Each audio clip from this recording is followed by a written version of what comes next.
നിത്യസ്നേഹം കൊണ്ട് ഞാൻ നിന്നെ സ്നേഹിക്കുന്നു എന്ന് ദൈവം പറയുന്നു. സ്നേഹിക്കപ്പെടുവാൻ നമുക്ക് വിശേഷാൽ പ്രത്യേകതകളൊന്നും ഇല്ലായിരുന്നു. ദൈവം തൻ്റെ കരുണയാലാണ് നമ്മെ സ്വന്തം ജനമായി തിരഞ്ഞെടുത്തത്. അല്ലാതെ മറ്റുള്ളവരെക്കാൾ എന്തെങ്കിലും ശ്രേഷ്ഠതയോ ഗുണമോ നന്മയോ ഒന്നും കണ്ടുകൊണ്ടല്ല.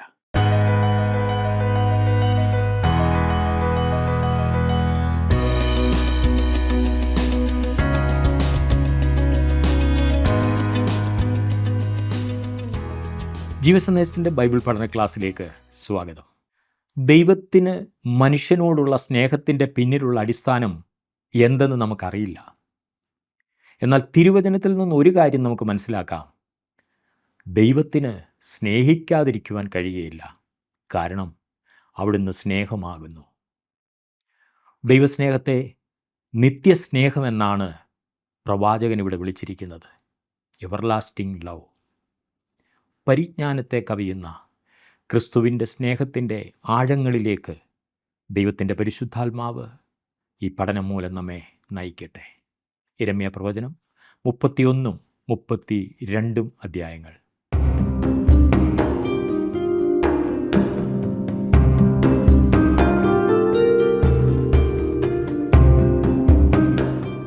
യിരെമ്യാ പ്രവചനം 31 അധ്യായത്തിലേക്ക് നാം വരുമ്പോൾ ദൈവത്തിൻ്റെ നിത്യമായ സ്നേഹത്തെക്കുറിച്ച് നാം അവിടെ കാണുന്നു. യിരെമ്യാ പ്രവചനം 30 മുതൽ 33 വരെയുള്ള അധ്യായങ്ങളിൽ മനോഹരവും പ്രോത്സാഹജനകവുമായ ഒരു ഗാനമാണ് അടങ്ങിയിരിക്കുന്നത്. ഇതുവരെ യിരെമ്യാവ് ദൈവത്തിൻ്റെ ശിക്ഷാവിധിയെക്കുറിച്ചാണ് അവരോട് സംസാരിച്ചത്. എന്നാൽ ഇപ്പോൾ ഈ ദൂത് അതിൽ നിന്നും വളരെ വ്യത്യസ്തമാണ്. യഹൂദയുടെ ചരിത്രത്തിലെ ഏറ്റവും ഇരുണ്ട സമയത്താണ് ഈ ദൂത് എഴുതപ്പെട്ടത്. യഹൂദയുടെ അവസാനത്തെ രാജാവെന്ന നിലയിൽ സിദക്കിയാവ് ഇസ്രായേലിലെ അവസാനത്തെ ഭരണാധിപനായിരുന്ന ഹോശിയാവിനെ പോലെ ഉള്ളവനായിരുന്നു. എന്നാൽ വടക്കേ ദേശമായ ഇസ്രായേൽ നേരത്തെ തന്നെ പ്രവാസത്തിലേക്ക് പോയി കഴിഞ്ഞിരുന്നു. ഈ സമയം ബാബേൽ രാജാവായ നെബൂഖദ്നേസറിൻ്റെ സൈന്യം യെരുശലേമിൻ്റെ മതിലിന് പുറത്തു വന്നിരിക്കുന്നു. യെരുശലേം നഗരവും ദൈവാലയവും നശിപ്പിക്കുകയാണ് അവരുടെ ലക്ഷ്യം. കള്ളപ്രവാചകന്മാരുടെ വാഗ്ദാനങ്ങൾ വ്യാജമാണെന്ന് തെളിയിക്കപ്പെട്ട് കഴിഞ്ഞിരുന്നു. 7 വർഷങ്ങൾക്ക് മുൻപ് ഹനന്യാവ് പറഞ്ഞത് ബാബേൽ 2 വർഷങ്ങൾക്കുള്ളിൽ ഒഴിഞ്ഞു പോകും, അവർ തീർന്നു പോകും എന്നാണ്. എന്നാൽ നെബൂഖദ്നേസർ ഒഴിഞ്ഞു പോയിട്ടില്ല. അവൻ യഹൂദ ജനത്തിന് ഇപ്പോഴും വലിയ ഭീഷണിയായി തന്നെ തുടരുന്നു. യിരെമ്യാവിൻ്റെ ദൂത് പ്രോത്സാഹനത്തിൻ്റെ ദൂതാണ്. 30 അധ്യായത്തിലെ യഹോവയുടെ ദിവസത്തെക്കുറിച്ച് യിരെമ്യാവ് പറഞ്ഞു. അത് മഹാപീഡന കാലത്തോടുകൂടി ആരംഭിക്കും. 30 അധ്യായത്തിൻ്റെ 7 വാക്യത്തിൽ അതിനെ യാക്കോബിൻ്റെ കഷ്ടകാലം എന്നാണ് വിളിച്ചിരിക്കുന്നത്. യാക്കോബിൻ്റെ കഷ്ടകാലം. എന്നാൽ മഹാപീഡന കാലത്തിനപ്പുറം ദേശത്തിന് യഥാസ്ഥാനം ഉണ്ടാകുകയും ജനം ദേശത്തേക്ക് മടങ്ങി വരികയും ചെയ്യും.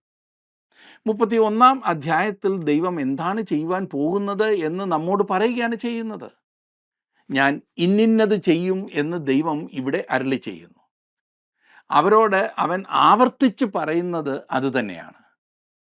ഞാൻ 31 അധ്യായത്തിൻ്റെ 1 വാക്യം വായിക്കാം. ആ കാലത്ത് ഞാൻ ഇസ്രായേലിൻ്റെ സകല വംശങ്ങൾക്കും ദൈവമായും അവർ എനിക്ക് ജനമായും ഇരിക്കും എന്ന് യഹോവ അരുളി ചെയ്യുന്നു. ഈ പ്രവചനം ഇതുവരെ നിവർത്തിയായിട്ടുള്ള ഒരു പ്രവചനമല്ല. ഓർത്തോണം, ആ കാലം വന്നു ചേർന്നിട്ടില്ല. ഇപ്പോൾ ഇസ്രായേൽ ജനം തങ്ങളുടെ ആ ദേശത്തേക്ക്, സ്വന്തം ദേശത്തേക്ക് മടങ്ങുന്നത് ഈ പ്രവചനത്തിൻ്റെ നിവർത്തിയാകുന്നു എന്ന് വ്യാഖ്യാനിക്കുവാൻ എനിക്ക് കഴിയില്ല. കാരണം അവർ ദൈവത്തിങ്കലേക്ക് തിരിഞ്ഞു വന്നിട്ടില്ല. ജനം ദേശത്തേക്ക് മടങ്ങുന്നു എന്നാൽ അവർ ദൈവത്തിങ്കലേക്ക് മടങ്ങി വരിക എന്നാണ് ഒന്നാമത്തെ അർത്ഥം. അതിതുവരെ സംഭവിച്ചിട്ടില്ല. 2, 3 വാക്യങ്ങളിൽ നാം കാണുന്നത്, യഹോവ ഇപ്രകാരം അരുളി ചെയ്യുന്നു, വാളിന് തെറ്റി ശേഷിച്ച ജനം മരുഭൂമിയിൽ കൃപ കണ്ടെത്തി. ഞാൻ ഇസ്രായേലിന് വിശ്രാമം വരുത്തുവാൻ പോകുന്നു. യഹോവ ദൂരത്ത് നിന്ന് എനിക്ക് പ്രത്യക്ഷമായി അരുളി ചെയ്തത്, നിത്യസ്നേഹം കൊണ്ട് ഞാൻ നിന്നെ സ്നേഹിച്ചിരിക്കുന്നു, അതുകൊണ്ട് ഞാൻ നിനക്ക് ദയ ദീർഘമാക്കിയിരിക്കുന്നു. ഞാൻ ഇസ്രായേലിന് വിശ്രാമം വരുത്തുവാൻ പോകുന്നു. ദൈവം ഇസ്രായേൽ മക്കളെ ദേശത്ത് യഥാസ്ഥാനപ്പെടുത്തുവാൻ പോകുന്നതിൻ്റെ കാരണമാണ് ഇവിടെ നമുക്ക് കാണുവാൻ കഴിയുന്നത്. ദൈവം തൻ്റേതായ സമയത്തും തൻ്റെ പദ്ധതി അനുസരിച്ചും തൻ്റെ ഉദ്ദേശപ്രകാരവും അവരെ ദേശത്ത് യഥാസ്ഥാനത്താക്കും. അതിനുള്ള അടിസ്ഥാനം എന്താണെന്ന് ഇവിടെ പറഞ്ഞിരിക്കുന്നു. ഞാൻ നിന്നെ നിത്യസ്നേഹം കൊണ്ട് സ്നേഹിച്ചിരിക്കുന്നു. തിരുവചനത്തിലെ ഏറ്റവും മനോഹരമായ വാക്യങ്ങളിൽ ഒന്നത്രേ ഇത്. നിത്യസ്നേഹം കൊണ്ട് സ്നേഹിച്ചിരിക്കുന്ന ദൈവം. ഈ ജനത്തെ ദൈവത്തിന് എങ്ങനെ സ്നേഹിക്കുവാൻ കഴിയും എന്ന് ചോദിക്കുന്ന ആളുകളുണ്ട്.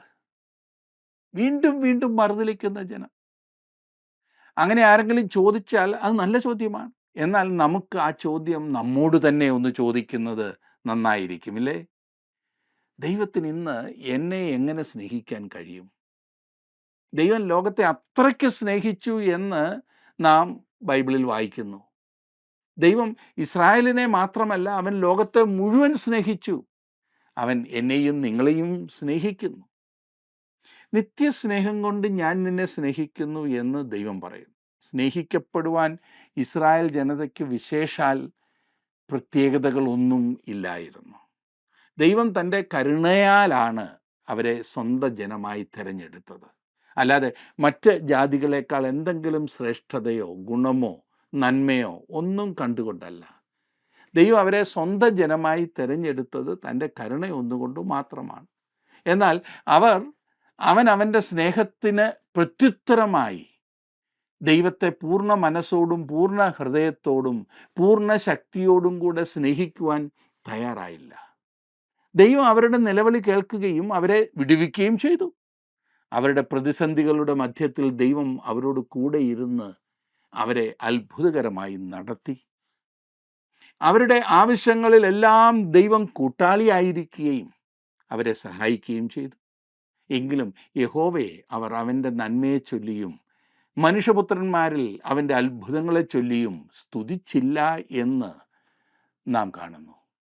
അവർ അവനെ സ്നേഹിക്കാത്ത ഒരു ജനമായി. അവങ്കിലേക്ക് തിരിഞ്ഞ് അവനിൽ പൂർണ്ണമായി വിശ്വസിക്കുന്നതിനോ അവനിൽ ആശ്രയിക്കുന്നതിനോ അവർ തയ്യാറായില്ല എന്ന് നാം കാണുന്നു. അവർ അന്യദേവന്മാരിലേക്ക് തിരിഞ്ഞു എന്ന് നാം വായിക്കുന്നു. ജീവനുള്ള ദൈവത്തെ അവർ ഉപേക്ഷിച്ചു. സൃഷ്ടാവിനെ അവർ മറന്നു. അവർ സൃഷ്ടിയെ ഭജിച്ചു. ദൈവത്തെ ത്യജിച്ച ജനത്തെ താൽക്കാലികമായി ദൈവവും തള്ളിക്കളഞ്ഞതായി നാം കാണുന്നുണ്ട്. അവർക്ക് അന്യദേശങ്ങളിൽ പ്രവാസികളായി പോകേണ്ടി വന്നു. എന്നാൽ ദൈവം എന്നെ സ്നേഹിക്കുകയും എന്നെ കരുതുകയും ചെയ്തു എന്ന് ചിന്തിച്ചെങ്കിലും അവർ ദൈവത്തിലേക്ക് വന്നില്ല. കാരണം അവർ അത്രമാത്രം കഠിനഹൃദയരായിരുന്നു. എന്നാൽ ദൈവം എന്നേക്കുമായി അവരെ തള്ളിക്കളഞ്ഞിട്ടില്ല. കാരണം നിത്യസ്നേഹം കൊണ്ടാണ് ദൈവം അവരെ സ്നേഹിച്ചത്. എന്തുകൊണ്ടാണ് ദൈവം നമ്മെ സ്നേഹിച്ചത്? നമ്മിൽ എന്തെങ്കിലും വിശേഷത കണ്ടുകൊണ്ടാണോ? പ്രതിഫലം എന്തെങ്കിലും ലഭിക്കും എന്ന ഉദ്ദേശത്തോടെയാണോ ദൈവം എന്നെയും നിങ്ങളെയും സ്നേഹിച്ചത്? ദൈവം ആരായിരിക്കുന്നു എന്നതിനാലാണ് അവൻ നമ്മെ സ്നേഹിച്ചത്. ദൈവം സ്നേഹമാകുന്നു. യോഹന്നാൻ ലേഖനം എഴുതിയപ്പോൾ 1-ാം ലേഖനം 4-ാം അധ്യായത്തിൻ്റെ 10-ാം വാക്യത്തിൽ അവൻ ഇപ്രകാരം എഴുതി: നാം ദൈവത്തെ സ്നേഹിച്ചതല്ല, അവൻ നമ്മെ സ്നേഹിച്ച് തൻ്റെ പുത്രനെ നമ്മുടെ പാപങ്ങൾക്ക് പ്രായശ്ചിത്തമാകുവാൻ അയച്ചത് തന്നെ സാക്ഷാൽ സ്നേഹമാകുന്നു. ദൈവം സ്നേഹമാകുന്നു. ദൈവസ്നേഹം അർഹിക്കുവാൻ നമ്മിൽ യാതൊരു യോഗ്യതയും ഉണ്ടായിരുന്നില്ല. നമ്മുടെ അവസ്ഥ എന്തായിരുന്നു എന്ന് പൗലോസ് അപ്പോസ്തലൻ റോമർക്ക് ലേഖനം എഴുതിയപ്പോൾ വളരെ വ്യക്തമായി പറഞ്ഞിട്ടുണ്ട്. അവൻ പറഞ്ഞു, ദൈവത്തിൻ്റെ സ്നേഹം നമ്മുടെ ഹൃദയങ്ങളിൽ പകർന്നപ്പോൾ നാം ബലഹീനരും അഭക്തരും പാപികളും ശത്രുക്കളുമായിരുന്നു. ഇങ്ങനെയുള്ള സ്വഭാവത്തോടു കൂടിയവരെ സ്നേഹിക്കുന്ന സ്നേഹം ദൈവത്തിൽ മാത്രമേ നമുക്ക് കാണുവാൻ സാധിക്കൂ. ദൈവത്തിൻ്റെ സ്നേഹത്തെക്കുറിച്ച് ധ്യാനിക്കുമ്പോൾ എല്ലായ്പ്പോഴും ഞാൻ സന്തോഷത്താൽ നിറയാറുണ്ട്. നാളെ അവൻ തൻ്റെ മനസ്സ് മാറ്റുകയാണെങ്കിൽ ഞാൻ നിത്യമായി നഷ്ടപ്പെട്ട അവസ്ഥയിലാകും. താങ്കളുടെ അവസ്ഥയും അതിൽ നിന്നും ഒട്ടും വ്യത്യസ്തമായിരിക്കുകയില്ല. എന്നാൽ അവൻ പറയുന്നത് അവൻ്റെ സ്നേഹം നിത്യമാകുന്നു. ശാശ്വതമാകുന്നു എന്നാണ്. അത് തീർച്ചയായും ദീർഘമായ സമയം തന്നെയാണ് അല്ലേ? നിത്യം, ശാശ്വതം എന്നൊക്കെ പറയുമ്പോൾ. അതെ, ദൈവം നമ്മെ സ്നേഹിച്ചിരിക്കുന്നത് നിത്യസ്നേഹത്താലാകുന്നു. മാറ്റമില്ലാത്ത ദൈവകൃപ. 8-ാം വാക്യത്തിൽ നാം വായിക്കുന്നത്, 31-ാം അധ്യായത്തിൻ്റെ 8-ാം വാക്യത്തിൽ, ഞാൻ അവരെ വടക്ക് ദേശത്തു നിന്ന് വരുത്തുകയും ഭൂമിയുടെ അറ്റങ്ങളിൽ നിന്ന് അവരെയും അവരോടുകൂടെ കുരുടനെയും മുടന്തനെയും ഗർഭിണിയെയും നോവ് കിട്ടിയവളെയും എല്ലാം ശേഖരിക്കുകയും ചെയ്യും. അങ്ങനെ വലിയൊരു സംഘം ഇവിടേക്ക് മടങ്ങി വരും. ദൈവം പറയുന്നു, അങ്ങനെ വലിയൊരു സംഘം ഇവിടേക്ക് മടങ്ങി വരുമെന്ന്. ആ ജാതിയെ മുഴുവൻ മടക്കിക്കൊണ്ടുവരിക എന്നത് ചെറിയ കാര്യമല്ല. വേണ്ടാത്തതിനെയൊക്കെ കളഞ്ഞിട്ട് പോരാം, അതായത് കുരുടന്മാരെയും മുടന്തരെയും ഒക്കെ വിട്ടിട്ട് പോരാം എന്ന് ചിന്തിച്ചാൽ, ഏറ്റവും നല്ലതിനെ മാത്രം കൊണ്ടുപോരാം എന്ന് കരുതിയാൽ, ദൈവം പറയുന്നു ഒരിക്കലുമല്ല, അങ്ങനെ ചെയ്യരുത്. ഞാൻ അവരെ എല്ലാം തിരികെ ദേശത്തേക്ക് കൊണ്ടുവരുമെന്ന്. 9-ാം വാക്യത്തിൽ നാം വായിക്കുന്നത്, അവർ കരഞ്ഞും കൊണ്ടുവരും, യാചിക്കുന്നവരായി ഞാൻ അവരെ കൊണ്ടുവരും. അവർ ഇടറിപ്പോകാത്ത നിരപ്പുള്ള വഴിയിൽ ഞാൻ അവരെ നീർത്തോടുകൾക്കരികെ നടത്തും. ഞാൻ ഇസ്രായേലിന് പിതാവും എഫ്രീം എൻ്റെ ആദ്യജാതനും അല്ലോ. ഇസ്രായേലിന് പിതാവും എഫ്രീമിൻ്റെ ആദ്യജാതനുമല്ലോ എന്ന്. താൻ ഇസ്രായേലിലെ ഏതെങ്കിലും ഒരു വ്യക്തിയുടെ പിതാവാകുന്നു എന്ന് ദൈവം ഒരിക്കലും പറഞ്ഞിട്ടില്ല. അവൻ പറഞ്ഞത് എൻ്റെ ദാസനായ മോശ, എൻ്റെ ദാസനായ ദാവീദ് എന്നൊക്കെയാണ്. എന്നാൽ ഇസ്രായേൽ ജാതിയെക്കുറിച്ച് മൊത്തത്തിൽ പറയുമ്പോൾ ഞാൻ ഇസ്രായേലിന് പിതാവ് എന്നാണ് ദൈവം പറയുന്നത്. 10-ാം വാക്യത്തിൽ നാം വായിക്കുന്നത്, ജാതികളെ യഹോവയുടെ വചനം കേൾപ്പീൻ, ദൂരദ്വീപുകളിൽ അതിനെ പ്രസ്താവിപ്പീൻ. ഇസ്രായേലിനെ ചിതറിച്ചവൻ അവനെ കൂട്ടിച്ചേർത്തു. ഒരിടയൻ തൻ്റെ കൂട്ടത്തെ കാക്കുന്നത് പോലെ അവനെ കാക്കും എന്ന് പറയുവീൻ. ദൈവത്തിൻ്റെ വചനം എല്ലാ കോണുകളിലും കേൾക്കേണ്ടതത്രേ. അവൻ ഇസ്രായേലിനെ ചിതറിച്ചു എന്ന് എല്ലാവരും കേൾക്കണം. അത് അവരുടെ മേൽ വന്ന ന്യായവിധിയാണ്, ശിക്ഷയാണ്. എന്നാലും അവൻ അവരെ നിത്യസ്നേഹത്താൽ സ്നേഹിക്കുന്നു. അവരെ ദേശത്തേക്ക് കൊണ്ടുവരുവാൻ അവൻ ആഗ്രഹിക്കുന്നു. അവൻ ഇസ്രായേലിനെ സ്നേഹിച്ചു, അവരെ ശിക്ഷിച്ചു. ഇതത്രേ കയ്പുള്ള മധുരത്തിൻ്റെ ദൂത്. കയ്പുള്ള മധുരം, അങ്ങനൊന്ന് കേട്ടിട്ടുണ്ടോ? അതെ, കയ്പുള്ള മധുരം.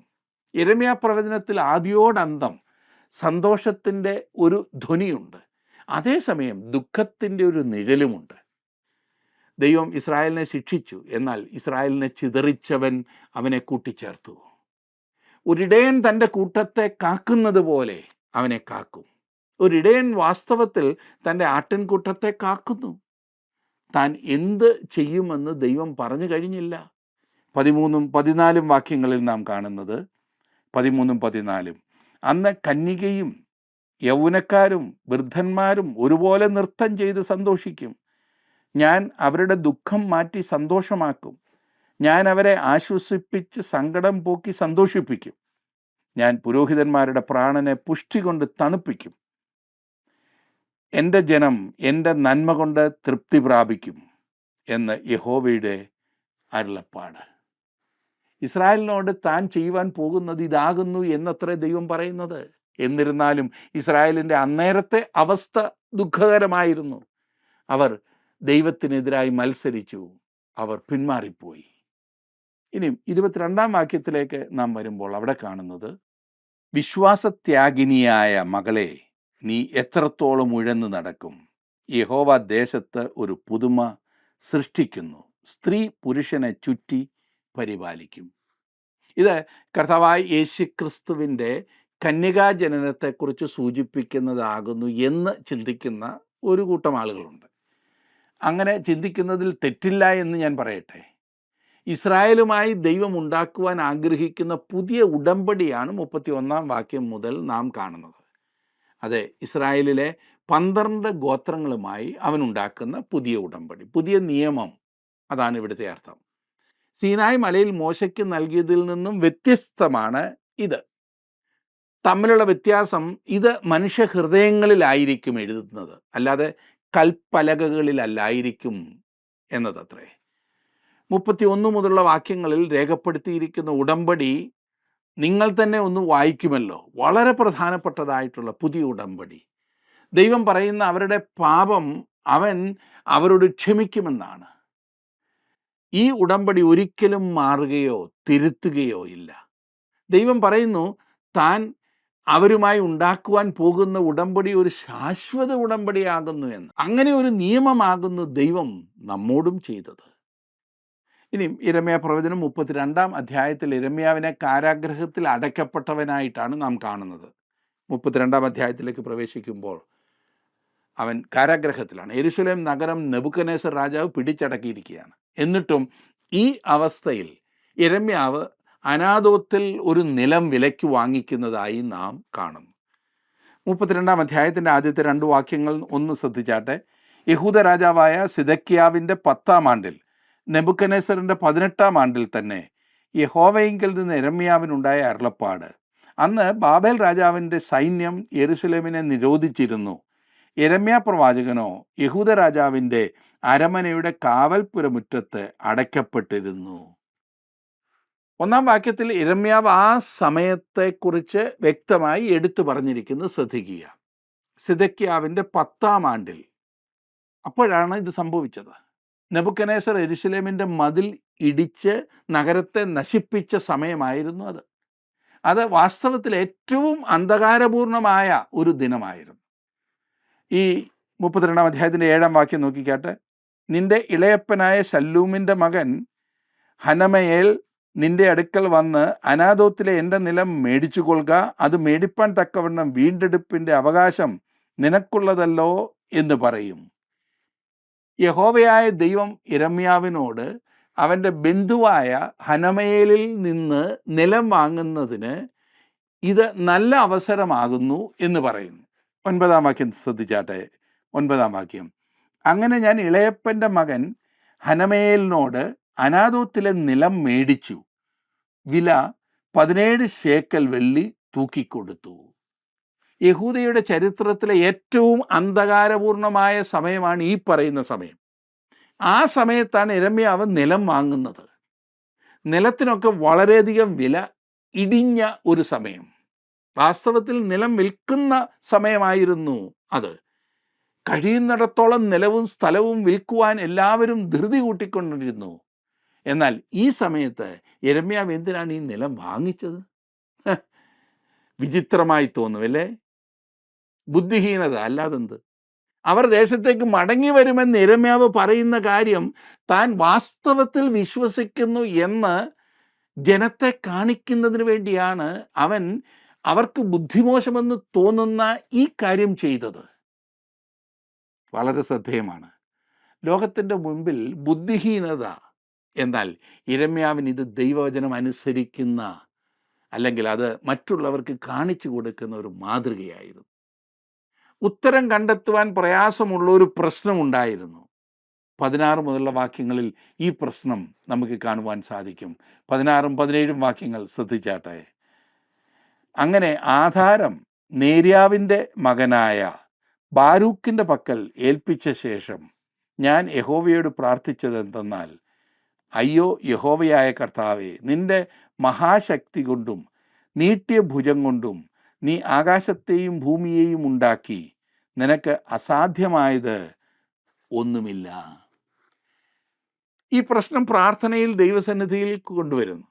യിരെമ്യാവിൻ്റെ ചോദ്യത്തിന് ഉത്തരം കണ്ടെത്തുക അവന് വലിയ പ്രയാസമായിരുന്നു. എന്നാൽ ദൈവത്തിന് അത് പ്രയാസമുള്ള കാര്യമേ ആയിരുന്നില്ല.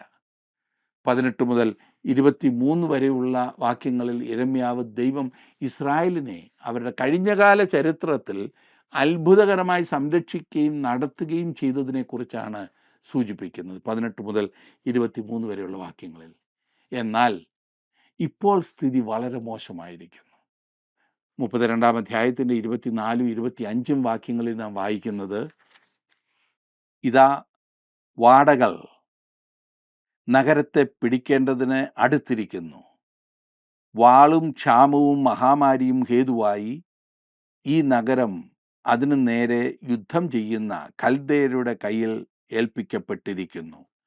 നീ അരുളി ചെയ്തത് സംഭവിച്ചിരിക്കുന്നു, നീ അത് കാണുന്നുവല്ലോ. യഹോവയായ കർത്താവേ, നഗരം കൽദയരുടെ കയ്യിൽ ഏൽപ്പിക്കപ്പെട്ടിരിക്കെ നിലം വിലയ്ക്ക് മേടിച്ച് അതിന് സാക്ഷികളെ വയ്ക്കുവാൻ നീ എന്നോട് കൽപ്പിച്ചുവല്ലോ. യിരെമ്യാവ് ഭക്തി അഭിനയിക്കുന്നവനായിരുന്നില്ല എന്നോർക്കുക. ആകാശത്തെയും ഭൂമിയെയും സൃഷ്ടിച്ച, ഇസ്രായേലിനെ അത്ഭുതകരമായി നടത്തിയ ദൈവത്തിൽ അവൻ ആശ്രയിക്കുന്നു, വിശ്വസിക്കുന്നു. എന്നാൽ ഇപ്പോൾ കൽദയർ നഗരത്തിന് വെളിയിൽ വന്ന് അതിനെ വളഞ്ഞിരിക്കുന്നു. നഗരം ബാബേൽ സൈന്യം പിടിച്ചെടുക്കുവാൻ പോവുകയാണ്. അത് ഇനി അടുത്തു വന്നു. എങ്കിലും ഈ അവസരത്തിലാണ് ഒരു നിലം വിലയ്ക്ക് വാങ്ങുവാൻ ദൈവം യിരെമ്യാവിനോട് പറയുന്നത്. യിരെമ്യാവ് അത് അതേപടി അനുസരിച്ചു. എന്നാൽ അതിൻ്റെ പിൻപിലെ ആ ബുദ്ധി എന്താണെന്ന് യിരെമ്യാവിന് ശരിയായി മനസ്സിലാക്കുവാൻ കഴിഞ്ഞില്ല. എന്തുകൊണ്ടാണ് ദൈവം തന്നോട് ഇത് ഇപ്രകാരം ചെയ്യുവാൻ പറഞ്ഞത്? ഇത് ബുദ്ധിഹീനതയല്ലേ എന്ന് മനുഷ്യബുദ്ധി ഉപയോഗിച്ച് ചിന്തിച്ചാൽ തോന്നും. അതുകൊണ്ട് അവൻ തൻ്റെ പ്രശ്നവുമായി ദൈവസന്നിധിയിലേക്ക് കടന്നു ചെല്ലുന്നു. അതെ, എന്നെ ശ്രദ്ധിക്കുന്ന പ്രിയ സുഹൃത്തെ, സംശയങ്ങളും ചോദ്യങ്ങളും ഉണ്ടാകുന്നതിൽ തെറ്റില്ല. മനുഷ്യരല്ലേ, അതുണ്ടാകും. എന്നാൽ നിങ്ങൾക്കൊരു സംശയമോ ഉത്തരം കാണുവാൻ കഴിയാത്ത പ്രശ്നമോ ഉണ്ടെങ്കിൽ അത് ദൈവത്തോട് തുറന്നു പറയുക. അങ്ങനെ ചെയ്യണമെന്നാണ് ദൈവം നമ്മെക്കുറിച്ച് ആഗ്രഹിക്കുന്നതും. എല്ലാം അറിഞ്ഞിട്ട് ദൈവത്തെ വിളിക്കുവാൻ ഇറങ്ങിയാൽ ഒരുപക്ഷെ അത് നടന്നെന്ന് വരില്ല. പക്ഷേ അറിയുവാൻ നമുക്ക് സാധിക്കില്ലല്ലോ. നാം എത്രമാത്രം പരിമിതികൾ ഉള്ളവരാകുന്നു എന്ന് നാം മനസ്സിലാക്കണം.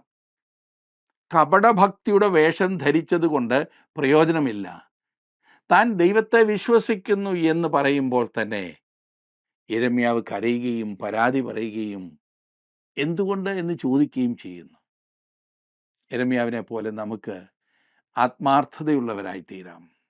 അവൻ ദൈവത്തെ അനുസരിച്ചു. എന്നാൽ അവൻ തൻ്റെ സംശയങ്ങളും സമ്മതിച്ചുകൊണ്ട് ദൈവത്തിൻ്റെ അടുത്തേക്ക് കടന്നു എന്ന് ദൈവം യിരെമ്യാവിൻ്റെ പ്രാർത്ഥനയ്ക്ക് ഉത്തരം നൽകുന്നത് വരെ കാത്തിരുന്നു. 26 മുതൽ 44 വരെയുള്ള വാക്യങ്ങളിൽ കാണുവാൻ കഴിയും ഈ യിരെമ്യാവിൻ്റെ ആവലാതി. ദൈവത്താൽ കഴിയാത്തതൊന്നുമില്ല. ഞാൻ 26ഉം 27ഉം വാക്യങ്ങൾ അതിൻ്റെ മധ്യത്തിൽ നിന്നൊന്ന് വായിക്കട്ടെ. 26ഉം 27ഉം വാക്യങ്ങൾ. അപ്പോൾ യഹോവയുടെ അരുളപ്പാട് യിരെമ്യാവിന് ഉണ്ടായതെന്തെന്നാൽ, ഞാൻ സകല ജഡത്തിൻ്റെയും ദൈവമായ യഹോവയാകുന്നു, എനിക്ക് കഴിയാത്ത വല്ല കാര്യവും ഉണ്ടോ? എത്ര മനോഹരമായിരിക്കുന്നല്ലേ. തനിക്ക് കഴിയാത്ത ഒരു കാര്യവും ഇല്ല എന്ന് പറഞ്ഞുകൊണ്ട് ദൈവം ആരംഭിക്കുന്നു. 36 മുതലുള്ള വാക്യങ്ങൾ 40 വരെ ഞാനൊന്ന് വായിക്കാം. 36 മുതൽ 40 വരെ.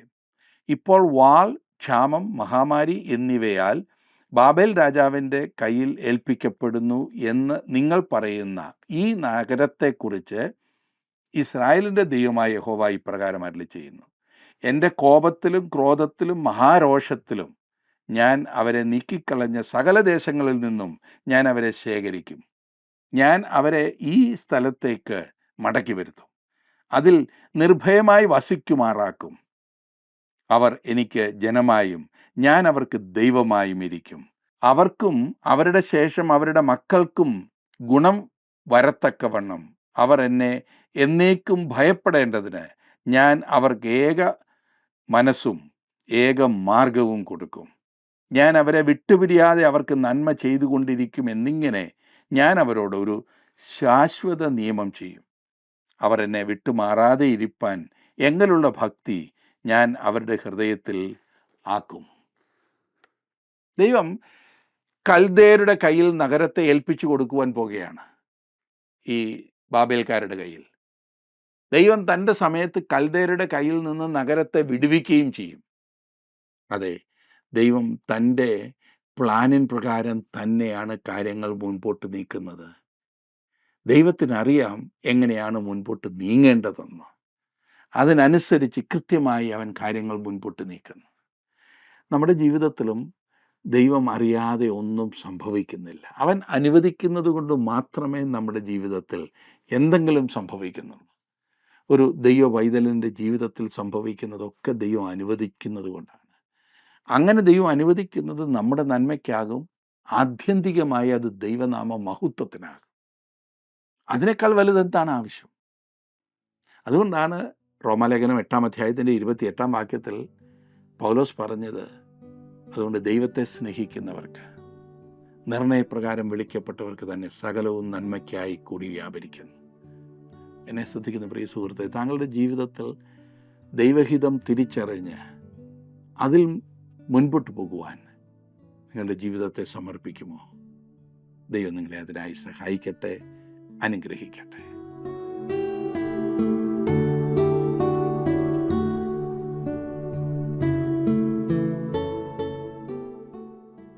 ഏത് പ്രതികൂല സാഹചര്യത്തിലും ദൈവത്തിൻ്റെ ശബ്ദം കേൾക്കുവാൻ കഴിയുന്നവനാണ് യഥാർത്ഥ ദൈവഭക്തൻ.